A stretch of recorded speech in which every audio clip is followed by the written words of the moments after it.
Olá a todos, sejam bem-vindos a mais um Final Cut, podcast da Sports Tailors. Se ainda não nos subscreveu, pode fazê-lo nos nossos canais habituais, Apple, Spotify e YouTube. E já sabe, este é um podcast com o apoio de craques.pt. Hoje temos connosco Mauro Xavier, gestor de topo com carreira internacional e presença habitual no espaço mediático e enquanto cronista e comentador desportivo. Bem-vindo, Mauro. Obrigado. Esta ligação à crónica desportiva e ao comentário desportivo tem também muito a ver, obviamente, com a sua paixão assolapada pelo Sport Lisboa e Benfica. E eu vou começar de uma forma um pouco direta, em função do período pré-eleitoral em que nos encontramos. Chegou a ser apontado como possível candidato às eleições do Benfica. O que é que se passou na realidade? Ou seja, foi mesmo uma hipótese? Não foi? Pode contar-nos essa situação? Eu acho que essa situação falou-se bastante disso. Eu como fiz a leitura desse período temporal, tem a ver com, após o lançamento da nossa camisola, que foi a única coisa que disse aos benfiquistas que achava que era relevante, um livro que escrevi, utilizando aqui um bocadinho, não a minha vertente emocional, mas a minha vertente racional, enquanto gestor do dia-a-dia, de alguém que está habituado a olhar para organizações, a pensar sobre organizações.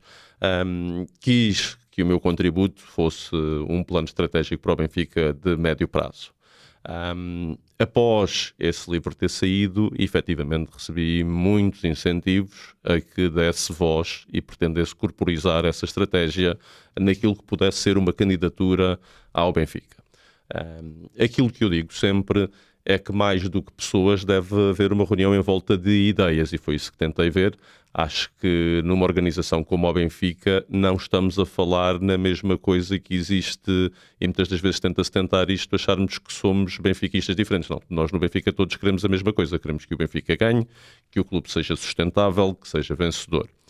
E aquilo que eu olhei foi simplesmente perceber se haveria condições para tentar unir o máximo de pessoas naquilo que pudesse ser um projeto conjunto. Eu não vejo divergências programáticas em 6 ou 7 candidatos, já nem sei em quantos é que vamos, à data de hoje. E entendi, como não tinha previsto fazê-lo, que não fazia sentido contribuir mais um para dividir benfiquistas, não sendo possível unir benfiquistas. E, portanto, fiz alguns contactos para ver se havia condições de se unir, porque uma coisa é ver divergências programáticas e consigo perceber que possa haver 2 caminhos diferentes, 3 caminhos diferentes, e que os benfiquistas possam escolher. Não entendo que 7 caminhos diferentes seja mais do que uma feira de vaidades pessoal, e eu para feiras de vaidades pessoal não estou disponível para contribuir, e portanto não foi o caminho que se disse escolher.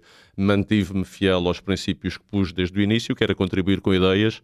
Fico contente que muitas delas têm sido debatidas neste espaço de pré-campanha eleitoral, e acho que esse é o meu contributo, é ajudar a pensar com soluções para problemas importantes, primeiro do futebol português, depois do Benfica, e é isso que me move, é garantir que esta indústria possa ser bem sucedida e que o Benfica possa ser ainda mais vencedor. Uhum. Já vamos focar-nos um pouco mais nas ideias. O que lhe pergunto agora é se acredita que será inevitável uma segunda volta nas eleições, ou considera que pode haver um vencedor logo no dia 25 de outubro? Eu não acredito muito que haja segunda volta. Eu sei que haja muito essa dinâmica, mas aquilo que os benfiquistas costumam expressar nas urnas são maiorias absolutas claras, e foi isso que tem acontecido no passado. Eu acho que neste próximo dia 25 de outubro vão ser analisados os primeiros 2 ou 3 decisões. É continuidade, mesmo com alguma evolução ou não, ou mudança? E essa é a primeira pergunta que os benfiquistas deverão fazer. Eu estou à vontade para o dizer, porque já o disse de forma clara e inequívoca, que acho que deve haver alguma mudança no Benfica, ou seja, que não deveria continuar o presidente Rui Costa para um próximo mandato. Acho que o mandato não foi positivo e podemos depois avaliar esse mandato, mas a avaliação que as pessoas vão ter que fazer é entre continuidade e mudança. E mesmo que as pessoas, a primeira análise que possam fazer, e essa é a análise que faço, é que vão dizer, eu quero mudança, e depois vão avaliar a mudança e vão verificar se a mudança é melhor do que a continuidade. E é isso que eu tenho muitas dúvidas que depois o façam. Ou seja, que embora tenham um primeiro apelo inicial, dizer eu quero a mudança, mas depois se vê na mudança uma verdadeira alternativa ou não, poderá levar à continuidade. E é isso que eu neste momento me leva a crer que acontecerá no universo benfiquista. Embora haja uma vontade de mudança, a mudança não tem trazido alternativas fortes, seguras e coesas, e sobretudo um projeto de unidade benfiquista, tem sido um projeto de divisão benfiquista, e portanto leva-me a acreditar que haverá uma continuidade do projeto de Rui Costa, que eu, como acabei de dizer do início, acho que teve erros muito grandes nestes 4 anos, e portanto a avaliação que faço não é positiva, mas acho que essa vai ser o balanço da maioria que as pessoas vão fazer, e que acabará por terminar numa eleição à primeira volta com a reeleição de Rui Costa. Uhum. E que erros são esses? Falou aí de erros muito graves, que erros é que são esses? Eu gosto sempre de começar pelo projeto desportivo. O Benfica é um clube de futebol e, portanto, quando olhamos para o Benfica é um clube de futebol, depois falaremos também das suas modalidades. O Benfica não estruturou o seu projeto desportivo numa fase de ambição, ou seja, tem aqui bastantes limitações daquilo que foi o projeto desportivo, desde 4 treinadores, eu digo que tivemos quase tantos treinadores como troféus neste período, isso logo é uma falha do projeto desportivo. Poucas vitórias, muitas mudanças de modelo de jogo, mudanças de jogadores, um bascular muito forte entre formação e jogadores formados, muita mudança do número de protagonistas na equipa principal, ou seja, se nós quisermos comparar a equipa de há 4 anos com a de hoje, temos 2 jogadores, 3 jogadores, e portanto esse continuar é limitador da mística, é limitador da ambição, é limitador da vitória. E essa é a minha primeira componente. Depois também, noutros aspectos estruturais, como lançar o Benfica para o verdadeiro século XXI, eu acho que estivemos muito a gerir a espuma do dia-a-dia. Não há um projeto estrutural terminando este mandato, não houve nada de inovador feito, não se resolveu o problema dos direitos televisivos, não se modernizou o Seixal, não se inovou ou apostou o clube para o futuro com novos modelos e novas receitas, não se transformou o Benfica ou modernizou. E, portanto, desse ponto de vista é aquilo que eu faço uma avaliação. Tivemos mais tempo a fazer mudanças internas e, como eu disse, treinadores muitos, administradores da SAD ainda mais, contei 3 ou 4, daqueles que tinham responsabilidade direta de gerir o dia-a-dia do clube. Portanto, foi um mandato com muita mudança e pouca estabilidade, e eu acho que uma visão insuficiente. E desse ponto de vista acho que não precisamos de continuar a experimentar mais do mesmo, acho que já tivemos a oportunidade de o ver, mas também, como disse, acho que a maioria dos sócios vai escolher dar um novo voto de oportunidade a Rui Costa, com uma equipa novamente nova, e essa é a minha expectativa neste momento.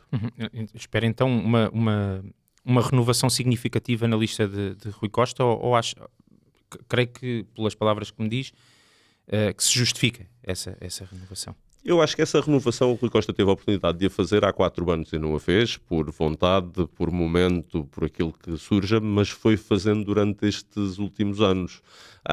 Mas tem sido uma mudança permanentemente constante, sem estabilidade, ou seja, se quisermos falar de Luís Mendes, entrou enquanto mudança, mas já saiu. O número de administradores que têm entrado e saído tem sido grande. Agora temos o Nuno Catarino, depois de termos tido Domingos Soares de Oliveira, depois de termos tido Luís Mendes, ou seja, não há projeto que resista à criação de uma cultura da organização com esta mudança em permanência. E, portanto, espero que haja alguma estabilidade, mas não me surpreenderia que Nuno Catarino, Stock da Cunha, que são os últimos 2 nomes fortes que entram na SAD, que passem também agora para a direção do clube, embora eu acho que isso seja o outro erro, para deixar claro que acho que deve haver uma separação total daquilo que é a representação dos sócios e dos associados clube e aquilo que seja a gestão profissional da SAD. E querer confundir os dois, eu acho que é sempre um erro grande. Queremos fazer a junção dos dois. E eu gosto sempre de ir ao básico, que é dizer a razão por qual nós criamos uma SAD é para garantir que na SAD conseguimos contratar os melhores profissionais. E depois temos que ter quem representa o acionista, que são os sócios do Benfica, e esses representam e definem a estratégia. E os outros são recrutados, devem ser pagos pelo mercado, ao preço do mercado e devem ter experiência nas organizações que gerem. E, portanto, essa é a divisão e, portanto, quando se quer juntar os dois, eu acho que isso acaba por ser um erro. E sente que esse tem sido um erro insistente do Benfica? Foi esse o caminho que o Rui Costa tem seguido e, portanto, por isso é que eu digo que, se nós formos olhar, fundiu-se a direção do clube com a direção da SAD, ou seja, os vice-presidentes do clube transitaram para vice-presidentes da SAD. E são dois órgãos totalmente distintos, com valências distintas e que eu, na minha opinião, se devem manter como distintos, apenas com o seu presidente enquanto a ponte de um lado para o outro, porque é aquele que representa os acionistas, que mais uma vez eu digo que são os sócios no caso do clube, porque é o maioritário deste ponto de vista. Nós não nos podemos esquecer, quando olhamos para o futebol na sua globalidade, em Itália já não há clubes de sócios. Já não há clubes de sócios. Em Inglaterra já não há clubes de sócios. Em Espanha sobram 5, 6 clubes de sócios. Na Alemanha sobram outros 5, 6 clubes de sócios. Em Portugal vai havendo clubes de sócios. Mas a tendência que nos diz global é que os clubes de sócios estão a acabar. E eu não quero que isso aconteça no Benfica. E para isso não acontecer no Benfica, nós não podemos confundir a direção do clube com a direção da SAD. E eu tenho visto esse erro demasiadamente recorrente e, portanto, nós temos que proteger a direção da SAD daquilo que são os espaços eleitorais para poder competir à escala global. Porque senão estamos a competir já de armas desiguais que têm a ver com a capacidade de investimento e depois passamos a ter o outro fator que é muito relevante, que é a qualidade de gestão. Exatamente. Porque se nós acharmos que o melhor dos eleitos é o melhor dos profissionais, estamos a cometer aqui um erro muito grave, porque são dois processos totalmente diferentes. Uma coisa é uma eleição e outra é a contratação do melhor pessoa para gerir o futebol do Benfica. E essa para mim é a grande preocupação, é garantir que o Benfica consegue ser um clube profissional. Acho que as sociedades desportivas são essenciais para essa evolução, e qualquer candidatura que defenda um Benfica mais associativo, quer um regresso ao passado, quando temos que olhar para o futuro. Os sócios têm que ter voz na escolha da sua direção. Têm que ter voz na escolha de um modelo, mas depois têm que confiar no modelo o mais profissional possível, e não termos aqui um clube dos anos 40 ou dos anos 50, em que daqui a pouco se vai fazer Assembleias Gerais para a escolha de quem é que joga a defesa direito. Uhum. Duas perguntas numa. Se admite tornar público o seu sentido de voto e se dentro dos restantes candidatos vê, na questão até das ideias, que defende muito, não é? Da apresentação das ideias, se existe essa ideia de quem, se entrar alguém diferente, vai trazer essa divisão que preconiza entre SAD e clube. Eu estou numa fase muito difícil porque tenho-me reconhecido mais onde não vou votar do que em quem vou votar. E, portanto, se chegar à conclusão que vou escolher algum projeto, não tenho problema nenhum de o apoiar publicamente. Mas tem sido extremamente difícil porque as pessoas gostaram muito de se apresentar com tempo, mas com poucas ideias. Estão agora a começar a surgir. Estão a começar agora a surgir os programas e estão agora a começar a surgir as equipas. E é isso que eu vou aguardar para ver. Volto a dizer, tudo o que sejam regressos ao passado, eu não acho que seja positivo. Portanto, voltar a contratar pessoas ou a mobilizar pessoas que fizeram parte do passado do Benfica, eu não acho que seja positivo. E, portanto, estou à espera de ver qual é que será a melhor equipa olhando para o futuro do Benfica, que alguém queira criar um futuro diferente do que foi até aqui. Na última vez que veio aqui ao nosso podcast, dizia que sentia que ainda não existia transparência no Benfica. Já existe essa transparência ou sente ainda falta de alguma falta dessa transparência? Não. Acho que se evoluiu muito pouco ou quase nada. Os orçamentos continuam a ser apresentados sem uma divisão dos centros de custos de forma maior, ou seja, porque a transparência tem que ser na prestação de contas aos sócios. Continua a existir alguma opacidade nestes processos.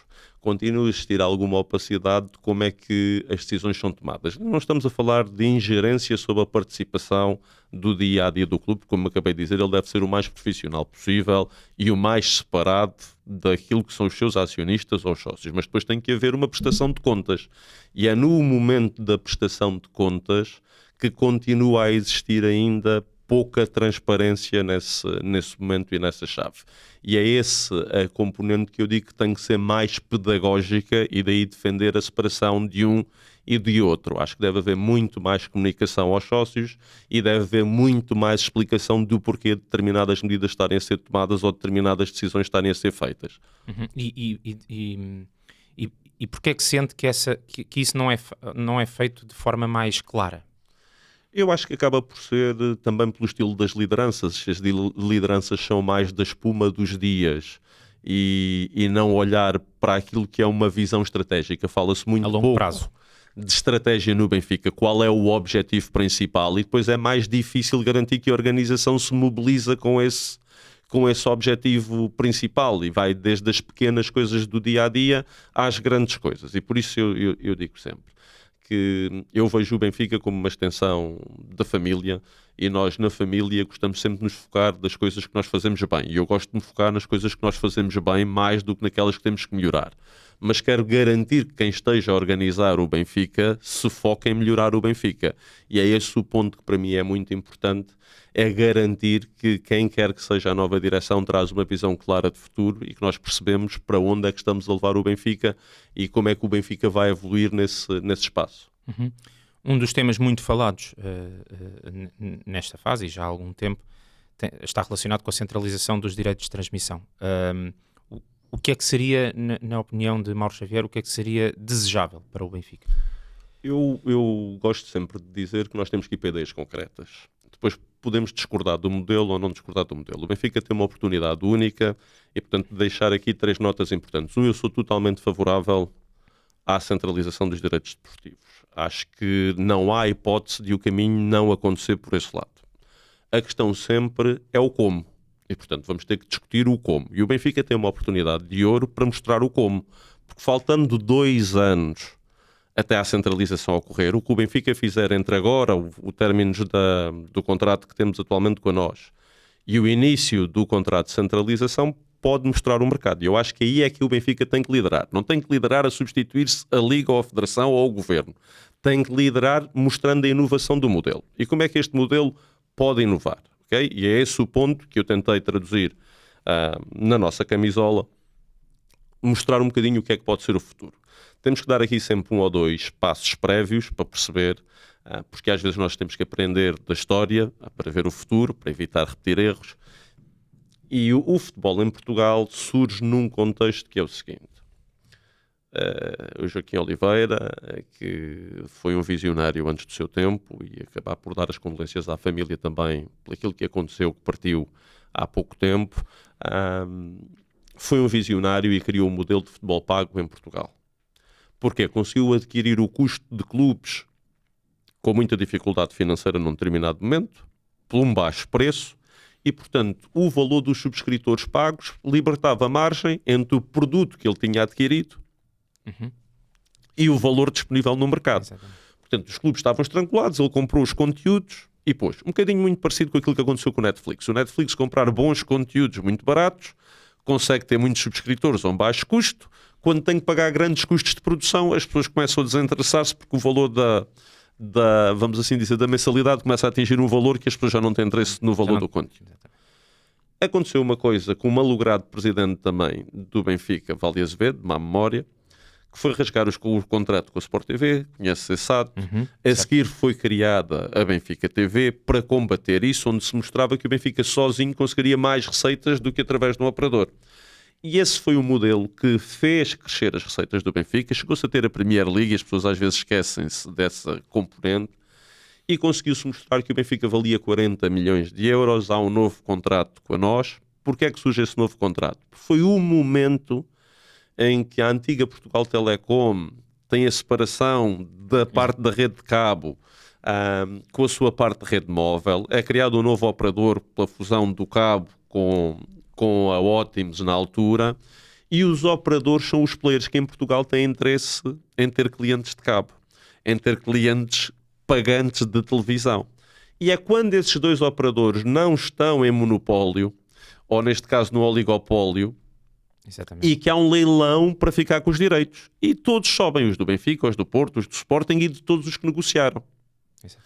isso faz-o levar. Porque se não houver esse leilão entre operadores, e é isso que eu defendo, é que o Benfica lança BTVs em canal aberto, não premium, não pago adicionalmente no pacote base, mas exclusivo a um operador. Ou seja, que seja um canal exclusivo da NOS, da Mel ou da Vodafone. Okay? Que são os 3 operadores hoje em Portugal, em limite a Digi, que também está a tentar entrar agora. O que é que isso significa? Que cerca de 1,5 milhão de portugueses iriam mudar de operador, porque quereriam ver a BTV sem custos adicionais. E os operadores têm uma chave que se chama custo de aquisição do cliente, pela razão hoje que pagam os seus funcionários, os seus operadores de call center, os seus comerciais, para adquirirem novos clientes para o seu operador, que anda à volta entre 200 e 250 euros, o que nos permitir um crescimento da receita. É um erro muito grande quando se diz que o Benfica não pode ganhar menos. Esqueçam isso, o Benfica tem que ganhar o dobro. Porque se o clube não crescer, e eu tenho visto muito na campanha, porque estamos a entrar num populismo político, estamos desde o congelamento dos red passes à televisão gratuita, aos modelos todos gratuitos. Não funciona. O Benfica tem que crescer ao ano 7 a 10% nas suas receitas. 7 a 10% nas suas receitas sem venda de jogadores.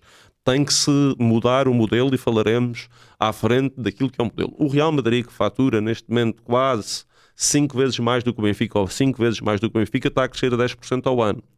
Se o Benfica não crescer pelo menos a 7% ao ano, que significa dobrar as suas receitas a cada 10 anos, e essa é uma questão que eu não estou a ver respondida durante esta campanha eleitoral, o Benfica em 2023 faturou da sua operação 187 milhões, mais coisa menos coisa, 190 milhões no seu melhor ano de faturação, e portanto a pergunta é como é que vamos chegar a 400 milhões nos próximos 10 anos.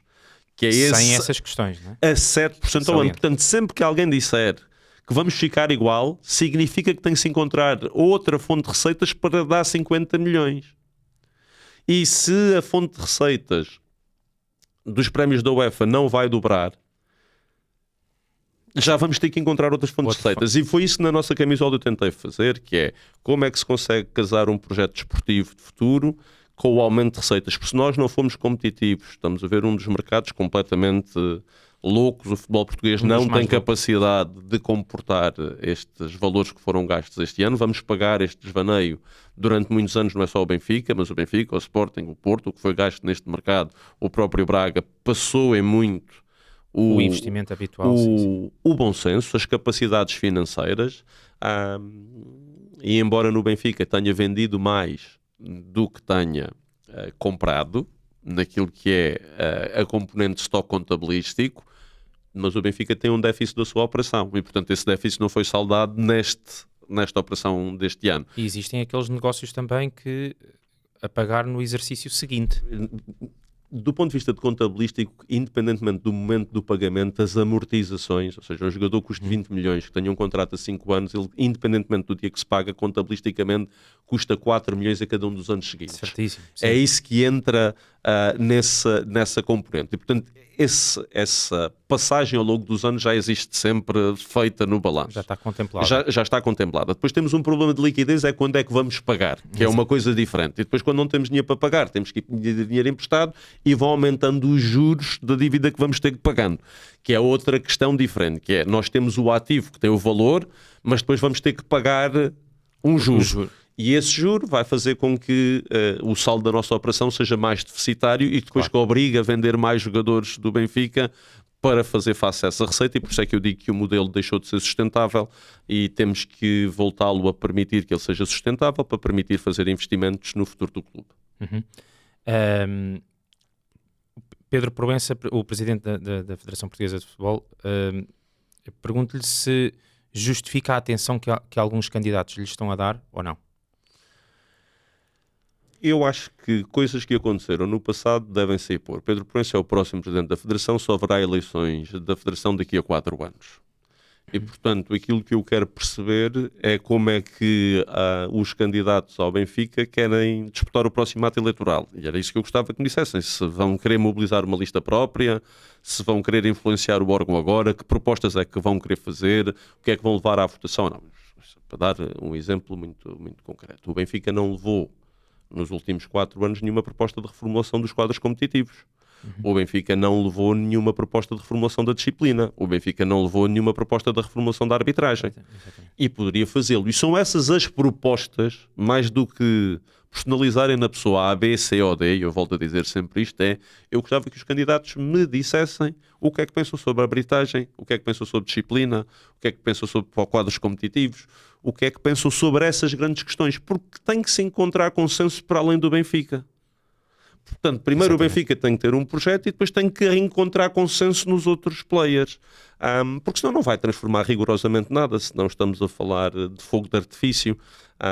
E desse ponto de vista é aquilo que digo sempre, tem que se partir das ideias para mobilizar pessoas e não das pessoas para mobilizar ideias. Porque eu vejo isto muitas das vezes a dizer assim, eu agora vou pedir ideias aos sócios. Vou pedir ideias aos sócios, fiquem em casa. Tenho que trazer ideias para o contributo do debate, para elas, quanto muito, poderem pronunciar-se e melhorá-las ou contribuírem com alguma coisa da discussão. Mas tem que haver alguma coisa de base para a discussão. Se não houver alguma coisa de base da discussão, ela é muito estéril. Exatamente. E no fundo estamos a ir aqui ao encontro do livro que publicou recentemente, não é? Chama-se A Nossa Camisola, Caminhos para o Futuro, que lá está, baseia-se nessas ideias, nas ideias que apresenta, não só para o Benfica, mas também para o futebol português. Já falou em algumas, obviamente, mas quero destacar especialmente alguma. Eu salientaria, por exemplo, a ideia da extinção da Taça da Liga. Quero falar sobre essa... Vou querer começar pela lógica do Benfica primeiro. Okay. Porque para mim o Benfica vem sempre primeiro. Ou seja, certo. Na nossa camisola vem uma reflexão sobre o futebol português e fala-se do quadro competitivo, da disciplina, da arbitragem, de um conjunto de temas que aqui tocamos, da centralização, das relações institucionais, do que se é jogado dentro e fora do campo. Mas eu gosto de falar de Benfica sempre primeiro. E se nós olharmos para a evolução do futebol, há 20 anos tínhamos aquilo que eu chamava o jogador selvagem, não existiam as academias. E hoje o modelo das academias existe pelo mundo fora, já não é diferenciador. Ou seja, todos os maiores clubes têm grandes academias, têm uma aposta muito clara nesse modelo. Eu acho que aquilo que será a próxima coisa que vai acontecer no futebol vão ser escolas de elite para treinadores. Ou seja, nós vamos ter que formar treinadores, porque só há duas peças que fazem a diferença no jogo. São os jogadores e são os treinadores. Se da mesma forma que se conseguiu inovar, vamos ter que conseguir fazer essa diferenciação. Porquê? Porque nós vamos ter que encontrar um modelo de treinador à Benfica do escalão mais baixo ou mais alto, das suas escolas em Portugal às suas escolas internacionais. O Benfica internacionalizar modelo de jogo, internacionalizar modelo de treino, mas não é uma internacionalização de betão. Portanto, quando se diz internacionalizar uma academia, é a sua matéria-prima. E, portanto, nós temos que passar a formar treinadores à Benfica, para que se saiba que é este nosso modelo e é aqui que vamos buscar o treinador. E quem vencer 3 vezes no sub-15, que a seguir venha ao sub-17, que vá ao sub-19, que vai evoluindo com a equipa, que quem conseguir ganhar, que possa coordenar um centro em África, nos Estados Unidos, na Índia, onde a marca Benfica esteja a ser a sua expansão. E, portanto, uma coisa para mim que é muito forte é a criação no Seixal de um polo universitário, do polo universitário à Benfica para treinadores, garantindo dentro da sua área de formação a formação de jovens que possam treinar. E muitos deles podem inclusivamente ser ex-jogadores da formação do Benfica que possam, por algum motivo, não funcionarem, ou ex-jogadores da equipa principal do Benfica que tenham capacidade de liderança para injetar essa componente. Portanto, perdão, desculpe interromper, mas são treinadores então só para treinar no Benfica ou depois também poderão sair para... O objetivo do Benfica é como da sua formação. O seu objetivo é garantir que os jogadores da formação chegam à equipa A.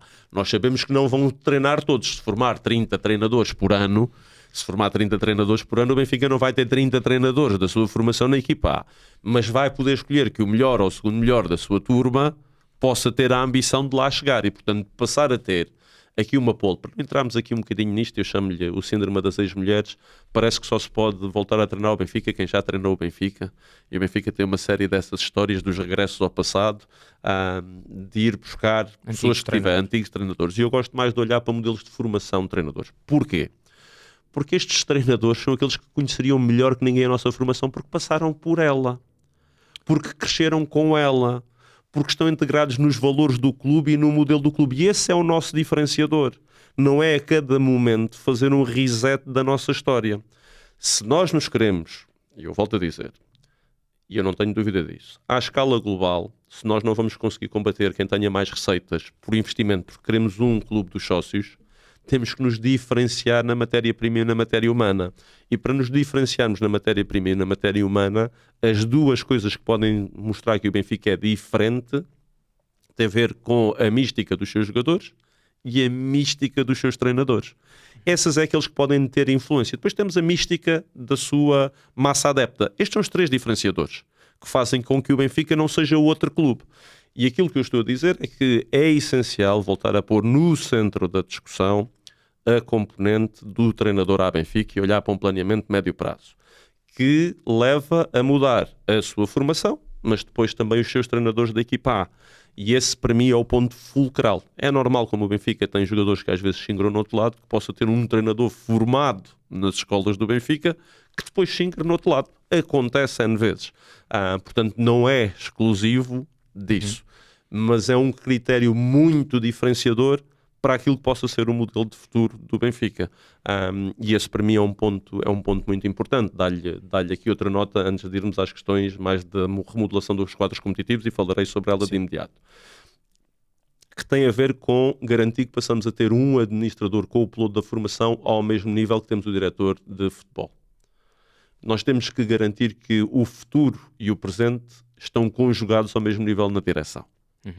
Okay? Portanto, que ele está representado. E, portanto, aquilo que eu vejo enquanto modelo de futuro é que tem, da mesma forma, no mesmo sítio, na SAD do Benfica, o responsável da equipa de futebol que faz o planeamento da época atual, da época seguinte, e aquilo que é o futebol do futuro, da sua formação. E que os dois, ao mesmo nível, consigam ter essa discussão. Que estamos muito na época dos organogramas, que haja um gestor de ativos da formação, porque se por ano entram 2, 3, 4 jogadores no plantel principal, significam que há 15, 20 que não entram. Esses ativos têm que entrar num modelo que seja mais do que ficar com 50% da mais-valia do passe. Estes ativos do Benfica têm que gerar receitas para o Benfica, porque foram alvo da sua formação. Eles têm valor de mercado neste momento zero, em que não chegam à equipa do Benfica, mas têm que ser posto. Tem que ter o diretor da escola de formação e dos treinadores, como falava aqui desse ponto de vista, e depois o próprio diretor técnico, que estaríamos aqui a falar, e depois um diretor de internacionalização, para garantir que estas escolas podem ser o nosso diferencial na atração de talento. Porque se hoje já não conseguimos ser diferenciais na atração de talento, porque há sempre alguém que pode pagar mais caro, e há sempre alguém que pode vir buscar a nossa massa crítica, temos que ser diferenciadores na atração de talento pela nossa presença na formação. Não na formação através de outros clubes, mas na formação através das nossas escolas, na internacionalização em África, Estados Unidos e Índia. Mas surge-me aqui logo uma questão, que é essa questão do treinador, da formação do treinador à Benfica, porque falou aí, disse que ele acompanha a formação e acompanha as equipas desde os mais novos, não é? Teria então também de haver, pressuponho eu, maior utilização ou maior aposta, não entrarem só 3 ou 4 jogadores da formação na equipa principal. Ou seja, a equipa principal do Benfica, se calhar aí, já teria de ter uma maior aposta em jogadores da formação, ou não? Para chegar à equipa do Benfica tem que haver sobretudo um critério, que é o critério da qualidade. Depois, sobre o critério da qualidade, temos que dar o critério da preferência, que é, se 2 jogadores tiverem qualidade igual, damos preferência à nossa formação. Portanto, não tem que haver um número clauso obrigatório. Mas se não entrarem 2, 3, 4, 5 jogadores no plantel principal, significa que falhamos na nossa formação. E isso está ok. Temos que assumir que falhamos. Porque o Benfica não tem capacidade de não utilizar uma equipa competitiva, com qualidade, que não venha também da sua formação. Senão não fazia sentido termos formação se ninguém conseguir chegar da formação. O objetivo da formação não é competir nos escalões de formação. Claro. É produzir jogadores para chegarem à equipa principal. E por isso é que eu digo que ou estamos a falhar na formação, se eles não chegam, ou se eles têm qualidade e não chegam, estamos a falhar no modelo. Um dos dois estamos a falhar. Num dos dois estamos a falhar. E eu digo que esta época estamos a arrancar bem, estamos a ter resultados, mas para mim estamos a falhar. Porque não lançámos nenhum jogador por opção na equipa principal. Por opção. Ou seja, não se disse, vamos apostar esta pessoa que vai ser titular, que vai jogar, que é a pessoa que nós entendemos que tem melhor. E eu não vou discutir se é a pessoa A, B, ou C ou D, se joga na posição X, Y ou Z. Estou a dizer no modelo atual do Benfica, este ano, no nosso 11, nas primeiras 2 ou 3 opções, inclusivamente do banco, não estamos a apostar em ninguém da nossa formação. E esse não é um modelo sustentável para o Benfica. Não é. E o mesmo aconteceu na época passada, porque não tem a ver com lançar jogadores. Dizer, fui eu que lancei o jogador, sim, dei-lhe 3 minutos, 2 vezes, em momentos diferentes no jogo. Não. Uma aposta na formação, eu gosto sempre de relembrar um exemplo do Rui Vitória, foi dizer, vou começar a época Nelson Semedo joga à direita. Nunca ninguém tinha ouvido falar de Nelson Semedo. O Rui conhecia bem a formação do Benfica. Se este jogador é o meu próximo defesa direita, eu vou apostar. E às vezes corre bem, outras vezes corre mal. Mas chama-se uma aposta. Exato. Ok? Sim. Tivemos outra aposta do Tavares que correu mal. Tivemos apostas que correm bem. Mas foram apostas de início. Ok? Sim. E é isso que se tem que assumir na formação do Benfica. É que são as nossas apostas. E a mim custa-me um bocadinho, tendo nós 9 jogadores da seleção que acabou de ser campeã europeia de sub-17, de nenhum destes jogadores ter sido aposta neste plantel. Quando olhamos para Doué e olhamos para Yamin Lamal, do critério de qualidade, chegaram no momento em que são apostas dos seus clubes, por causa da sua qualidade, mas são apostas dos seus modelos. E é isso que eu digo com o Benfica. Há momentos que se tem que fazer apostas na nossa formação e é esse risco que eu gostava de ver, porque também falham jogadores vindos de outros lados e, portanto, não há aqui critério de dizer quando contratamos fora da nossa formação acertamos mais de quando apostamos na nossa formação, e é isso que eu gostava de ver com estratégia, é essa aposta com intenção e não uma aposta estatística, dizer, eu lancei durante esta época 15 jogadores da formação, que é uma coisa muito diferente. Certo, no plantel, no plantel atual, o Benfica conta com Samuel Soares, António Silva e Tomás Araújo, jogadores formados. Então, sente que, do que conhece da formação do Benfica, sente que haveria jogadores que mereciam outro tipo de aposta? Ou... Aquilo que eu estou a dizer é, esses 3 são formados no Benfica, mas já não são deste ano da formação do Benfica. Exatamente, não subiram este ano, claro. Não. Esse é o grande diferenciador, que é nós temos que reter talento e manter talento. Não falamos do Florentino que acabou de sair, que foi outro que passou pela formação do Benfica. Exatamente. Não falei no Florentino que acabou de sair. Aquilo que eu estou a dizer é, todos os anos temos que lançar, e há vários jovens que têm treinado com a equipa A. Okay? Mas uma coisa é treinar, outra é serem aposta. Portanto, o Benfica tem posto os seus elementos da formação, mas depois não são verdadeiramente aposta. A aposta seria termos jogado com o João Rega número 10, por opção. E não tem a ver com o João Rego, tem a ver com escolherem uma aposta daquilo que vejam entre o critério técnico, o critério físico, o critério psicológico, de verem qual é a aposta que o vão fazer. E não integrar para suplente, mas integrar para uma aposta certeira. E passado 8 jogos ou 9 jogos, independentemente de terem havido minutos de novas pessoas formadas no Seixal, não há uma aposta nas primeiras opções de formados no Seixal, certo, desta nova leva. E esse é o meu ponto. O Benfica não sobrevive a médio prazo sem essas apostas. Para além da questão do Benfica, e disse que ia falar também dessas outras ideias que tem para... Falar do quadro competitivo. Exatamente. E depois podemos completar a história da centralização, porque ninguém fala como é que as receitas se devem dividir e como é que as coisas se podem fazer. Portanto, primeiro quadro competitivo. A primeira coisa, mais do que a taça da Liga, que eu acho que tem que ser reformulada, é o campeonato português. E porquê? Também, mais uma vez, olharmos aqui para a história. Champions League teve um formato equivalente à Taça de Portugal, eliminatórias diretas só entre campeões. Depois entrou numa fase de grupos e agora está numa fase de Liga. Champions League reinventou-se 3 vezes perante a realidade do campeonato, todas elas a trazerem mais receitas. O futebol português e o campeonato português, que é uma indústria, tem que se reinventar. No modelo atual, só uma vez conseguimos estar na fase de grupos da Conference League, que é essencial para o ranking português. Felizmente, novamente, não voltamos a estar dentro. Isso é assustador, quando a 7ª maior liga não consegue ter equipas sequer neste momento, na Conference League, para percebermos a qualidade do futebol português. E é com a preocupação da qualidade do futebol português que eu acho que vamos ter que reinventar o campeonato. Como é que se reinventa este campeonato? Número 1, mantendo o mesmo número de equipas. Ninguém paga por mais direitos televisivos se houverem menos jogos. Exatamente. Primeiro ponto. Portanto, para haver consenso no futebol português não é preciso chegar e dizer agora 4 descem. Mas acham que alguém vai conseguir ter o apoio destes 4 ou 5 ou 6 ou 7 ou 8 clubes Exatamente. potencialmente tão... Não. Mas tem que haver um modelo que permita conjugar 3 coisas. Mais competitividade. Primeiro Sobretudo. ponto, mais competitividade. Segundo ponto, mais possibilidade de competir na Europa. Terceiro ponto, último ponto, mais receitas. Ok? Como é que isto se faz? Uma primeira volta igual ao que temos hoje. São 18 clubes na mesma, 17 jornadas. Ok? E uma segunda fase do campeonato, substituindo hoje a segunda volta do campeonato, em que as 8 primeiras jogariam entre si a 2 mãos e o 9º classificado ao 18º jogariam entre si também a 2 mãos. O que é que isto vai permitir de alterações? Permite 3 alterações que são muito significativas. O campeão seria apurado em 31 jornadas. O campeão. Mas quem não é campeão seria apurado em 36 jornadas. Ok? Certo. Faria mais jogos. O total de jogos do campeonato seriam na mesma 306. A classificação seria na mesma de 1º ao 18º.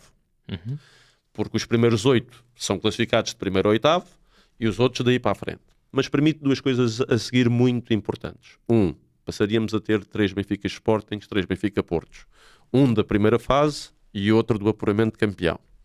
Não, um da primeira fase e 2. 2 da outra, que daria 3. Portanto, Exatamente. passaríamos a ter 3 de cada, Exatamente. o que daria mais receitas de dia de jogo, que daria mais competitividade das receitas televisivas. Teríamos também 3 vitórias de Guimarães, Braga Todos, e por aí fora. E por aí fora. Não é? Ou seja, passamos a ter maior competitividade daqueles que estão entre si. E qual é o ponto mais relevante para mim? Permite termos só 31 jogos. Para quê? Porque hoje, quando a Liga dos Campeões aumentou de 6 jogos da fase de grupos para 8, podemos ter uma compensação do calendário. E podíamos ter outra coisa que é, nesta primeira fase do campeonato, onde até janeiro se disputa a fase da Liga, quer da Liga Europa, quer da Liga dos Campeões, quer da Conference League, nós estamos a disputar a primeira volta do campeonato português também. E se só precisarmos estar nos primeiros 8, é muito diferente onde é que nós estamos a apostar. Portanto, permitimos-nos rodar a equipa de forma muito diferente. Porque estando nos primeiros 8 vai jogar a segunda, que é o apuramento do campeonato, e essa é aquela que seria relevante. Portanto, mudar urgentemente o formato do campeonato português, mantendo 306 jogos, fazendo este balanceamento que aqui falámos. E quando chega, só uma questão, quando passa para a segunda fase... Pontos a 0. Pontos a 0 ou a metade? Pontos a 0. Pontos a 0. Que é para exigir competitividade novamente. Exigir competitividade total, pontos a 0. E depois um apura, ou seja, o primeiro da segunda fase fica em primeiro do campeonato e vai do 1º ao 8º, daqueles que estão a jogar entre si, e os outros estão a competir do 9º para não descer. Claro. Sim. Ok? E há esse corte objetivo e claro sobre o momento. E se há um ano atrás estranhava o novo modelo da Liga dos Campeões e ninguém o percebia, este ano vimos que fez sentido e às vezes é preciso inovar. É preciso rasgar com o passado para criar alguma coisa diferente. E é esse o ponto que para mim é relevante, e depois eu estou a retirar ainda do calendário o final da Taça da Liga, retirar esses jogos da Taça da Liga, mudar ligeiramente a Supertaça para passar de um jogo, de uma final. Eu não sou muito fã de troféus de jogo só, acho que os troféus têm que ser conquistados um bocadinho mais que um jogo só, para mostrar capacidade de execução, portanto para ter um bocadinho... Mas a final da Taça de Portugal é sempre um momento... Não, mas o final da taça vem de 6 jogos. Para Sim, ganhar a taça não é um jogo só. Claro, mas... As finais são para se ganhar, mas Exatamente. não se ganha troféus com um jogo só. Ou seja, Certo. Está a falar da Supertaça, a que é só aquele jogo. Supertaça é jogo só. No fundo não é, porque exige que tenha feito o veja percurso o na exemplo época deste anterior. ano. O não é? Benfica não foi campeão do Campeonato Nacional, nem ganhou a Taça de Portugal. E ganhou a podemos- Supertaça. E vamos dizer, para mim é como o Benfica tivesse ganho a Taça de Portugal para aquilo que lá se passou, mas isso são outras coisas. Ela foi expoliada do Museu Cosme Damião e infelizmente ainda não houve qualquer consequência na arbitragem. Acabamos de ver um erro no Fulham que teve consequência imediatamente no VAR, que cometeu esse erro de imediato. Justiça aplicada na hora. Nós tivemos a Supertaça em maio, que ainda não teve qualquer aplicação de justiça para aqueles que cometeram o erro, que já é reconhecido enquanto erro. Mas a culpa continua a morrer solteira. Isso preocupa-me mais que o Benfica. Acho que isso está bem, ou que os clubes todos achem que isso está bem. Então a arbitragem também é uma questão muito relevante nesta questão do livro que...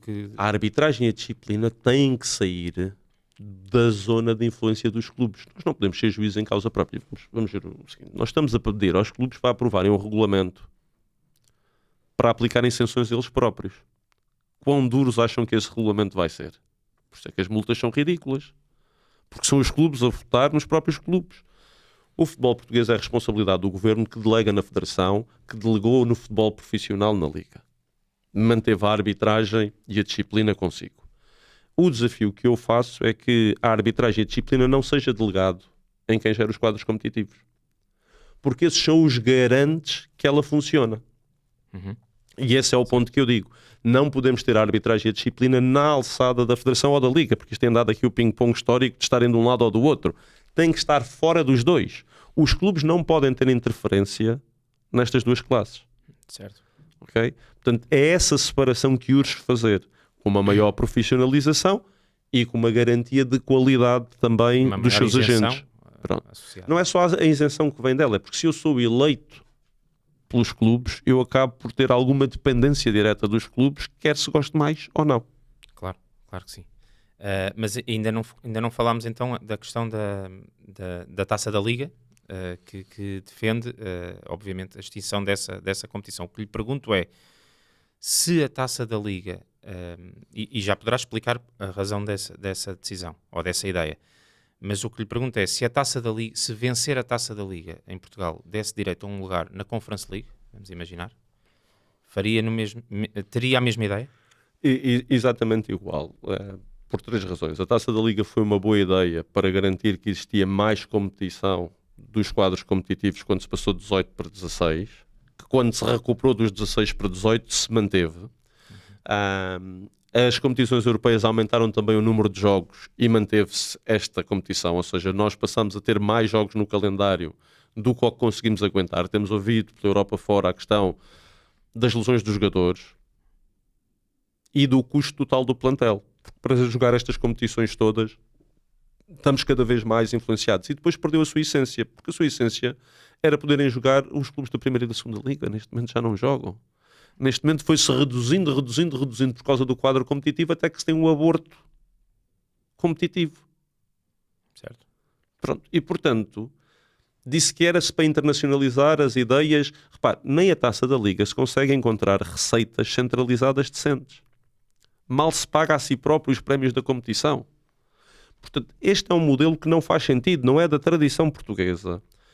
Acrescenta jogos no momento crítico da época, em janeiro, fora do sítio certo do calendário, e que não acrescenta valor. E, portanto, aquilo que eu digo é, extinga-se este quadro, reinvente-se a supertaça e aposte-se naquilo que é o futuro verdadeiro da competição, que é reinvenção do campeonato, Taça de Portugal e Supertaça, que são essas as nossas 3 provas, e isso é aquilo que qualificamos. E essa reinvenção da Supertaça seria exatamente de que forma? Portanto, aquilo que eu defendo é um modelo em que tenha meias finais antes da final que nós estamos a pôr. Portanto, vencedor da Primeira Liga, vencedor da Segunda Liga, vencedor da Taça de Portugal e o segundo classificado. Portanto, serem 4 a disputar o campeonato. Normal. À semelhança quase do que já se passa em Espanha, por exemplo. Exatamente, esse é um modelo bom, em que o fazemos no início da época como pré-época.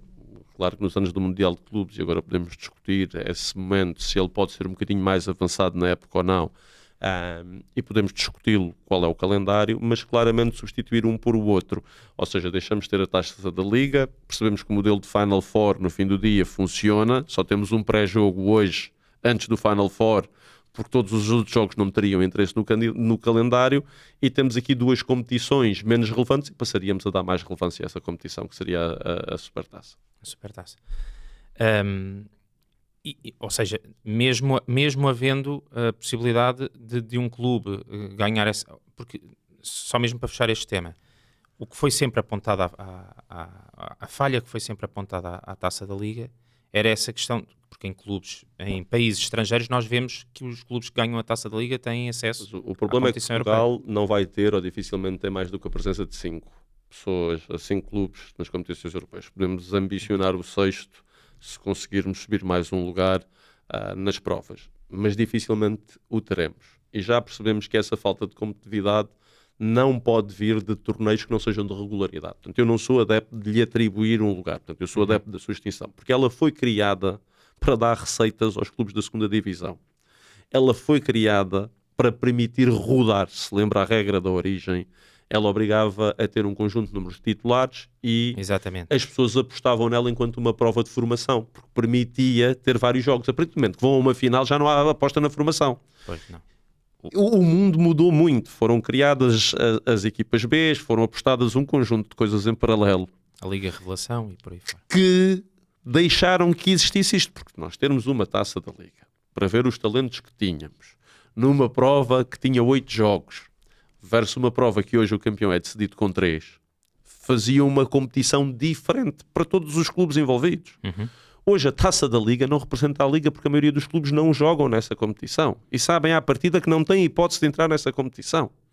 Certíssimo. Logo, não tem razão de existir. Portanto, a taça da Liga hoje é uma supertaça sem esteroides. E o que eu estou a dizer, vamos chamar as coisas o que são. Entendi. Portanto, sim. ela só não foi fundida porque uma é da Liga e outra é da Federação. E continuamos com estas guerras estéreis no futebol, que é eu organizo a minha competição, tu organizas a tua. E isso é que não pode acontecer. Tem que ser organizada pelos dois, porque o futebol português só há um. E esse é o ponto principal desta ser a competição de união das duas. A Supertaça seria a união da Liga e da Federação. A taça é da Federação, a Liga é dos clubes e a Supertaça era dos dois, a organização. Chegou a dizer antes da Supertaça, e já tocou aí nesse ponto, mas voltaria ao mesmo, que se fosse dirigente do Benfica a equipa não se apresentaria em campo na Supertaça. Esta decisão teve só a ver com a questão da pré-época ou teve a ver também com o que aconteceu na final da Taça de Portugal, que já mencionou? Esta questão tem a ver com a irresponsabilidade total que existe de não haver uma justiça no tempo certo. O que se passou foi grave e não teve consequências. Eu acho que o Benfica, ou algum clube, a algum momento vai ter que alertar para esta consequência. A justiça só é justiça se for exercida em tempo útil. Eu relembro que o Mateus, o nós pisa na cabeça, pôde jogar ainda este clássico. Mais uma vez conseguiu-se adiar para os tribunais arbitrais. E é esse o meu ponto que eu digo, que é vamos ter que reformular a justiça. O Benfica tem que pugnar, mas também para si próprio. Eu aqui ponho também muitas das vezes o Benfica para si próprio. Quando fala nas questões de disciplina, também tem que olhar para dentro da sua organização. Também se passam coisas dentro do Benfica que têm que ocorrer de forma diferente. Mas nós não podemos continuar com este sistema de impunidade. Okay? E a impunidade tanto se aplica ao Benfica como a outros. E aquilo que eu digo é, os erros têm que ter consequências. Têm em todas as profissões. Não me leva a nada do ponto de vista pessoal à pessoa A, B, C ou D. Mas quando os erros são graves, têm que ter consequências. E não houve consequência para aquilo que aconteceu na Taça de Portugal. E esse foi o meu ponto de vista de dizer tudo o que se passou neste momento não pode passar em branco. Não podemos deixar que isto ocorra assim, porque parece que nada aconteceu. Vou só aqui regressar aqui a um ponto que há pouco falámos, perdão, e não o aflorei, que é, falou da questão da modernização do Seixal, e o que lhe queria perguntar é, e falando na questão de considerar obviamente as ideias sempre muito mais importantes do que as pessoas, estão ligadas obviamente, mas as ideias são mais importantes. Que opinião, gostaria de ouvir a sua opinião em relação ao projeto do Benfica District que foi apresentado pela atual direção e que há pouco não lhe questionei. Mas a formação, ou seja, a modernização do Seixal é muito diferente do Benfica District. Exatamente. Ou seja, a minha primeira prioridade seria Seixal. Mas acho que o Estádio da Luz tem que ser modernizado e tem que ser visto. Porquê? Porque tem que ser uma fonte de receitas diferente. Ou seja, o Benfica tem que conseguir rentabilizar o Estádio da Luz fora do dia de jogo. Para poder rentabilizar fora do dia de jogo, dá-lhe 3 exemplos muito básicos. O Benfica é dos poucos clubes do mundo onde a sua loja não está dentro do estádio. Portanto, você faz a visita hoje ao Estádio da Luz e não sai na loja. Portanto, não monetiza sequer o momento de visita ao estádio, em que o seu museu não está dentro do estádio. Portanto, as duas principais fontes de visita do estádio não estão integradas. Ou seja, não mantém a pessoa sempre ali. Eu estou a dizer nas indústrias, circular. no retalho, Exatamente. naquilo Exatamente. que é a monetização de uma experiência de visita, essa que existe. A do Benfica tem erros graves de planeamento sobre esses dois momentos, ok? Só para lhe dar duas questões obrigatórias. Depois, mais importante de qualquer outra coisa... Mas só uma questão. Eu vou falar, mas tenho que deixar só articular que é: sou favorável ao Benfica District, que é uma modernização daquele espaço. 2, podemos discutir a sua intensidade, a sua prioridade e o ponto. Portanto, devemos fazer, devemos. E isso é positivo. Acho que o Benfica tem que olhar sempre para o futuro. O que é positivo no projeto? É positivo no projeto se conseguirmos aumentar a capacidade do Estado para 80 mil pessoas. Acho que isso é positivo, temos que conseguir aumentar. 2, ficou a faltar fecharmos a cobertura, porque temos que utilizar o Benfica, o estádio tem que ter condições para ser rentabilizado para lá dos jogos. O Real Madrid vai ter cerca de 100 milhões ao ano de rentabilização do seu estádio fora o dia de jogo. O Benfica tem 0 hoje, ou perto de 0, são 2 milhões ou 1 milhão e qualquer coisa. O que não é relevante. Portanto, nós não vamos poder competir com essa decalagem, ou seja, o estádio tem que estar preparado para questões adicionais para além dessas. Portanto, Benfica District, sim, com algumas correções. Esse para mim é o ponto importante e fundamental. Para mim aquilo que é prioritário é aumentar o estádio com o antigo peão, que é uma obra fácil, permitir os topos, com a existência do topo que hoje chama mais vantagens, passar-se a chamar Topo Casas do Benfica, onde as casas do Benfica podem trazer os seus associados com um Red Pass Casas do Benfica para os lugares extra do peão, que seriam disponibilizados às casas do Benfica para poder trazer os seus sócios, ok? Portanto, seria um Red Pass não de uma pessoa individual, mas das casas.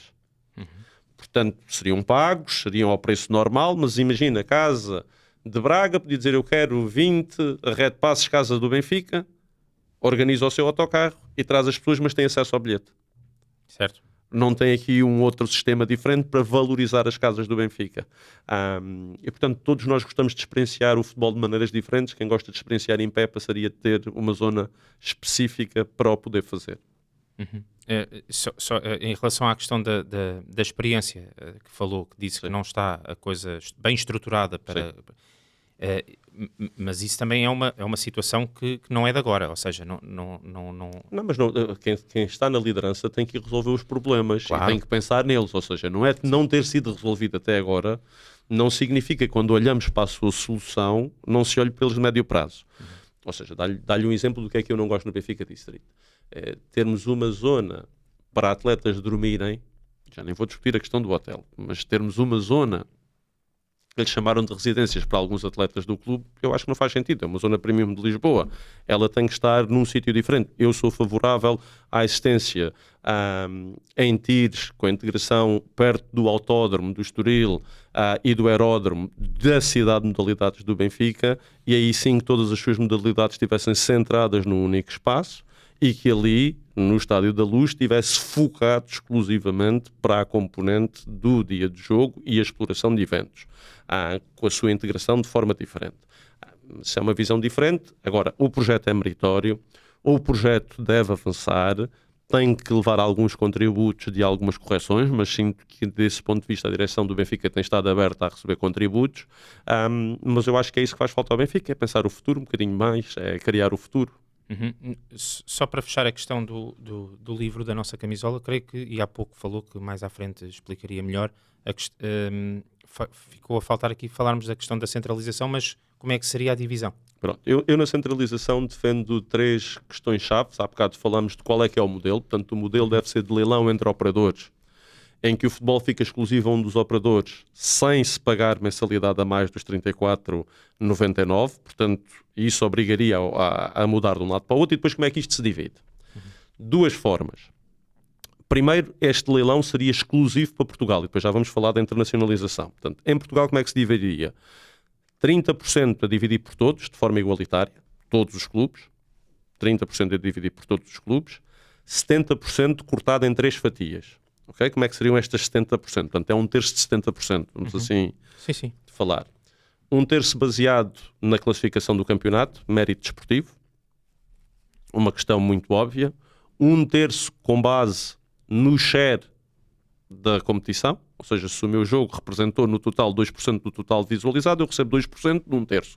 Se o meu share representou 14%, eu recebo 14% desse 1/3. Portanto, se é um critério objetivo, a classificação é objetivo, Exatamente. a audiência é objetivo, e depois, por fim, o número de espectadores no estádio, que é outro critério objetivo. Ok? Portanto, se eu no total tive 1 milhão de espectadores, outro clube no total teve 10%, é um pró-rata clássico normal, em que cada um fica com uma percentagem de cada um desses blocos. Isto é para o valor angariado nacionalmente. Internacionalmente, eu defendo que não deve ser a Liga a internacionalizar esta questão. Porquê? Porque nós não temos, ninguém vai criar um canal para os jogos da Liga Portuguesa. Nós vemos isso hoje em Portugal, nós não temos. Se quisermos ver os jogos todos da Liga Holandesa, não temos.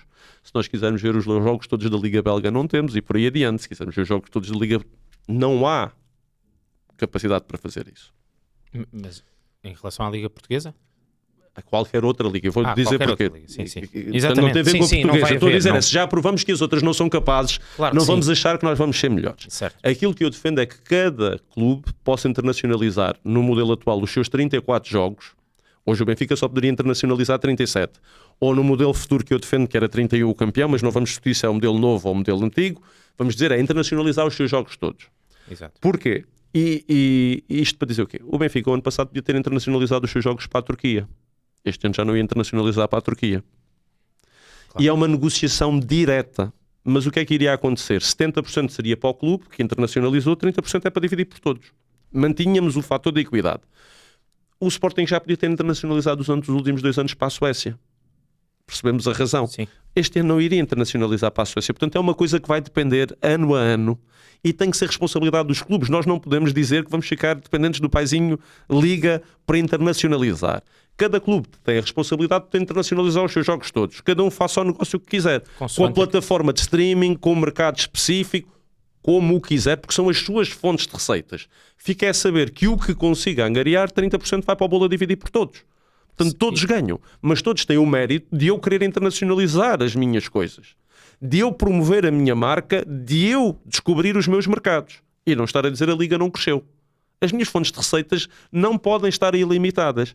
E isto é aquilo que faz o modelo híbrido. São centralizados, com leilão nacional exclusivo em Portugal, no modelo de competição direta com os operadores e não com este monopólio da Sport TV, e depois cada um a fazer a sua internacionalização individual no modelo de share revenue, porque eu também passo a poder internacionalizar os meus jogos fora. E, portanto, tenho que dar essa contraparte para todos. Não sei se ajudei a clarificar, porque isto são modelos, são questões complexas que eu tento simplificá-los o mais eficazmente possível. Só mesmo agora estamos aqui na reta final. Falou há pouco de que havia estávamos perante o fecho de um mercado completamente louco. Que avaliação é que faz a aposta do Benfica no mercado de transferências?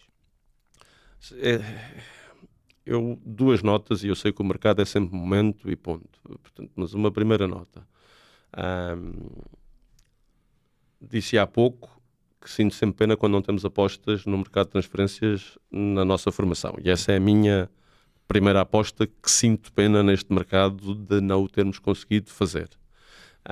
Segundo ponto, acho que o mercado ultrapassou os valores do aceitável, independentemente do Benfica ter vendido mais do que comprou na totalidade dos jogadores, do ponto de vista dos ativos. Acho que falarmos em mercados de mais de 100 milhões de euros como ocorreram, ultrapassa a razoabilidade do modelo do Benfica.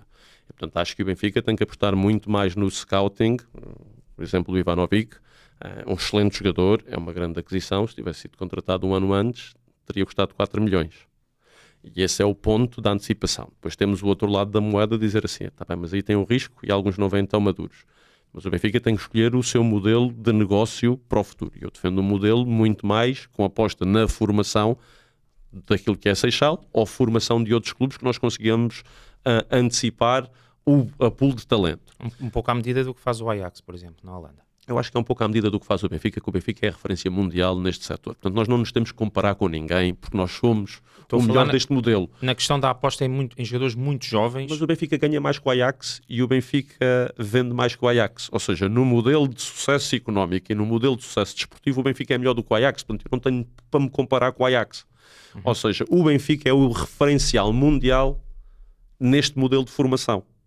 Agora, ganhamos mais que o Ajax, mas ganhamos menos do que o que devíamos. E, portanto, há aqui alguma questão que tem a ver com a sustentabilidade, e aí eu defendo e também falo disso na nossa camisola, que é nós vamos ter que reter os talentos do Seixal 3 anos. Época da descoberta, da afirmação, da consagração. No mínimo 100 jogos. E muito poucos talentos o fazem. Muito poucos talentos o fazem. António Silva, uma das exceções. Ruben Dias, outra das exceções.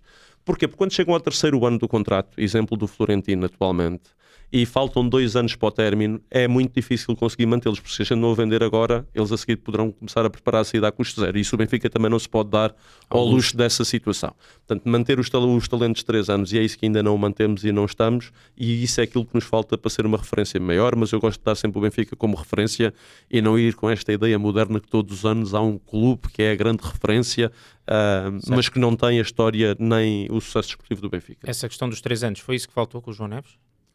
O João Neves é um exemplo, mas não é só do João, infelizmente, essa situação. O Benfica, nos primeiros 3 anos, consegue segurar qualquer jogador porque tem questão contratual. A não ser que se bata a cláusula, que não foi o caso do João Neves. No caso do João Félix, bateu-se a cláusula e eu não tenho nada a dizer quando chega ao valor da cláusula. Essas são as exceções de mercado. Todas as outras, quando têm capacidade de ter sucesso desportivo, essa tem que ser a prioridade do Benfica. Ponto final. Ponto final. Quer se chame João Neves ou qualquer outro jogador do Benfica. Portanto, prioridade sempre no sucesso desportivo durante os primeiros 3 anos, 100 jogos, e então sim fazer a transação. Que opinião é que tem sobre o trabalho desenvolvido pelo Bruno Lage? Um treinador no Benfica, quando não é campeão, não é um trabalho de sucesso. O Bruno Lage entra no início da época num momento muito difícil. Foi a saída do Roger Schmidt à 4ª jornada. Há bocado falávamos de erros. Termos começado a época já semicoxos, estava na cara que seria um erro. Mas neste momento tem tido bastante sucesso no arranque desta época. Mas não fomos campeões o ano passado, quando o nosso rival mudou de treinador 3 vezes. Okay? Aconteceram algumas coisas esquisitas durante o ano, depois de Frederico Varandas ter falado da arbitragem. Tivemos célebres golos validados por gramas em postos. Isto não é uma questão do Bruno Lage. O Bruno Lage conseguiu trazer algum ânimo à equipa do Benfica, mas eu digo-lhe que a aposta na formação do Bruno, eu esperava muito mais do Bruno Lage na aposta da formação. Portanto, desse ponto de vista, dar essa nota, que é, o ano passado não terminamos bem, não conseguimos vencer o Sporting em casa e teríamos que ter ganho o Sporting em casa e vencer o nosso campeonato. Portanto, não acho que tenha sido um bom ano do Bruno Lage. Eu acho que nós devemos avaliar as coisas de forma objetiva e sem rancor, não olhar se deve continuar ou não. Eu acho que ele fez bem em continuar para esta época, mas aquilo que aconteceu ano passado não é uma boa época do Benfica, porque teve a hipótese de ganhar tudo e por ter ganho o campeonato em casa e não ganhou. E eu costumo brincar por 5 centímetros no remate à barra do Pavlidis e por 1 minuto na final da taça em que não foi marcado um pisão vermelho, trocou-se um triplete por uma época de insucesso. E o futebol é mesmo isso, e por isso é que nos movimenta e nos apaixona de tal forma, porque não é uma ciência exata, e que passamos em segundos de bestas a bestiais e ao contrário de bestiais a bestas, e portanto, sendo o futebol um momento, quando o momento não é conseguido, as épocas não são positivas e o Benfica não pode viver do quase. Mas sente que tem condições, ou seja, para poder... O que lhe mostrou agora neste início de época, dá-lhe confiança para aquilo que pode depois decorrer até ao final? Este agosto foi totalmente atípico e, portanto, Bruno Lage chega ao final de agosto a cumprir todos os seus objetivos. Portanto, se já há bocado lhe disse que o futebol é momento e é objetivo, eu não posso agora aplicar um critério diferente. O primeiro objetivo do Benfica é ganhar. O segundo é jogar bem. O Benfica ganhou, ultrapassou os seus, ainda não está a jogar bem. Tem agora espaço para ganhar e jogar bem. Esses são os objetivos do Benfica. Só jogar bem sem ganhar não adianta, não ganhar não adianta, ganhar é a primeira barreira, depois é ganhar e jogar bem. O Benfica ainda não está a jogar bem, pode e tem matéria-prima para jogar melhor, e isso é responsabilidade de Bruno Lage agora. Com o momento que vinha da época do Mundial de Clubes, sem uma pré-época em condições, este mês de agosto teve nota máxima para Bruno Lage, conseguiu ultrapassar, conseguiu ter sucesso, estamos na Champions League, ganhamos todos os nossos jogos do campeonato, ganhamos a Supertaça, não poderia ter corrido melhor. Agora, percebo que haja aqui alguma gestão de esforço físico e psicológico para gerir naquele grupo. Espero que esta pausa das seleções, esta agora e a próxima de outubro, permitam fazer esse reset de forma a que a equipa venha, para além de ganhar, a jogar bem. Disse e costuma dizer que precisa do Benfica para ser feliz. Deste Benfica, ou este Benfica já o deixa feliz? O Benfica, nós somos do Benfica e hoje tenho aqui um espectador comigo que gosto muito, que é o meu filho que está ali a espreitar no canto. E ele sabe disso, que lhe digo sempre isso. Nós somos do Benfica quando ganha e somos do Benfica quando o viemos apoiar. E portanto nós estamos cá para apoiar o Benfica e nós gostamos do Benfica e o Benfica faz-nos felizes nos dois momentos, porque quando também não ganha é a nossa responsabilidade, e aí sim o modelo dos sócios, de ajudarmos a contribuir para um Benfica melhor, e foi isso que tentei fazer com a nossa camisola, foi contribuir com aquilo que sei para ter um Benfica melhor. Obrigado, Mauro. Foi mais um podcast da Sports Tailored, Final Cut. Já sabe, se ainda não nos segue, pode fazê-lo através dos canais habituais, Apple, Spotify e YouTube. E este que é um podcast com apoio do Crackos.pt. Voltaremos numa próxima oportunidade com um convidado de igual valor.